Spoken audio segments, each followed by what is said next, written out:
भगवान भोलेनाथ मंदिर प्रांगण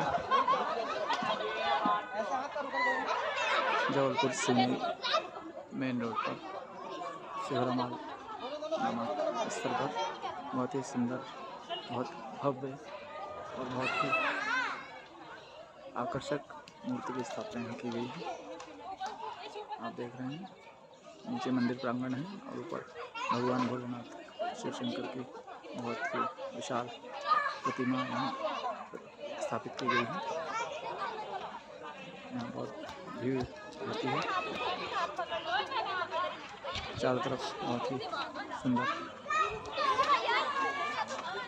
गार्डन भी बनाया गया है। विशाल नंदी की मूर्ति भी आप देख सकते हैं। आज बहुत सारे